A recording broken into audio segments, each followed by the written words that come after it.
Welcome back to News at Prime. Let's get you the reaction of ActionSA's chair, Michael Beaumont, now to the latest developments out of Tshwane, where the man we were told 24 hours ago, Murunwa Makwarela, Dr. Makwarela, was told that he'd been disqualified because he'd not been declared a rehabilitated insolvent. Well, tonight news has come in from his legal team, in fact, saying that he was basically cleared, and that what is now missing is that he needs to basically find the court order to that effect and prove that he's in good standing and that the matter was cleared up before he took up a position in council. Let's bring in Michael Beaumont. Michael, a very good evening to you. Grateful for your time. What on earth is going on in the capital? Yeah, it certainly is messy, Tembekile, and I think we must always recognize that that mess takes place at the expense of the residents and service delivery, and we must never lose sight of that. But I suppose this is the problem of having a political party like COPE. Political parties play a hugely important role in ensuring that the individuals they put forward meet the legal criteria to be councillors. And when you have a political party whose leadership structures are in the disarray that we see in COPE, you have this dynamic where, whether he is or whether he isn't becomes this debate for which, instability is now a cost paid by the residents of Tshwane, which is certainly unacceptable. And COPE, which you mentioned, which is Dr. Makwarela's political home, basically says it is shocked, it is disappointed, it will investigate. But as per the requirements of the law, the party should have been in possession of the full set of facts, no? Yeah, look, absolutely. And I think the challenge here is that the state of COPE has been such that it's unclear as to who is running the organization and who is going to be dealing with this problem. Certainly from a coalition standpoint, that is what we have experienced in our dealings with COPE, certainly in Johannesburg and in Tshwane. And that political disarray in the organization now plays out both in a coalition level as well as in the city of Tshwane as a whole. So if Dr. Makwarela's legal team is able to produce proof of his rehabilitation, as they say in a letter to the city manager tonight, by Friday the 10th of March this week, would that settle this matter? Well, it may and it may not, to be honest with you. This is obviously a matter that needs to be dealt with from a legal standpoint and with the city manager and the IEC. ActionSA will remain very vigilant in observing how it is dealt with, certainly from our point of view. But I think from our point of view, we must also be very clear here that we are working to ensure that the majority that actually does exist in the political parties involved in our coalition returns to governing.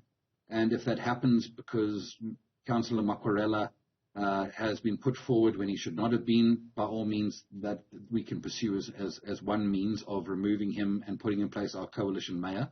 Alternatively, we're working to restore that majority and will do so if necessary through a vote of no confidence so that his ill-gotten path to the mayoralty of Tshwane is dealt with one way or the other.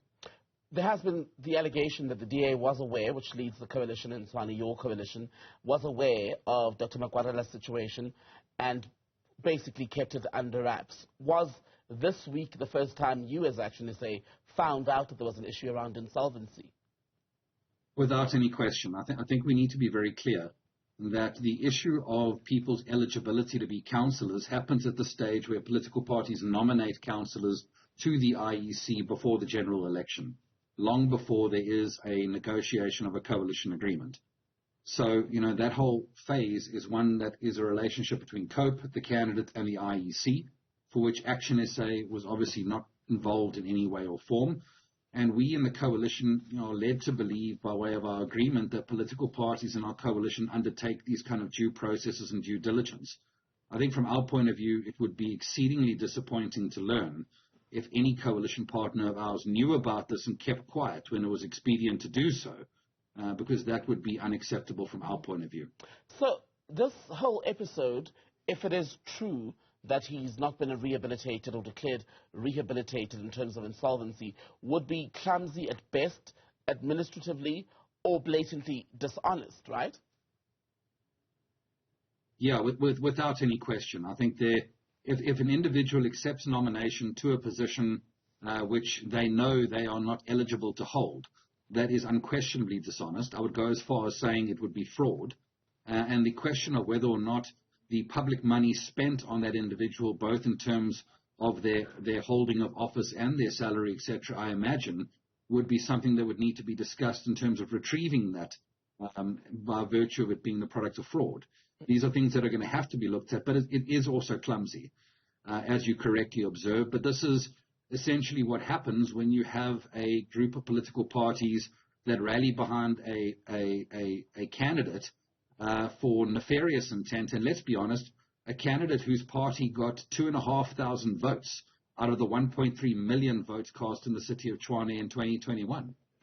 But as far as timing, does it not strike you as odd, Michael, that this is a man who had been the speaker of the city of Tshwane, and it wasn't until he became mayor last week that all of this was flagged, yet he'd been in council for years?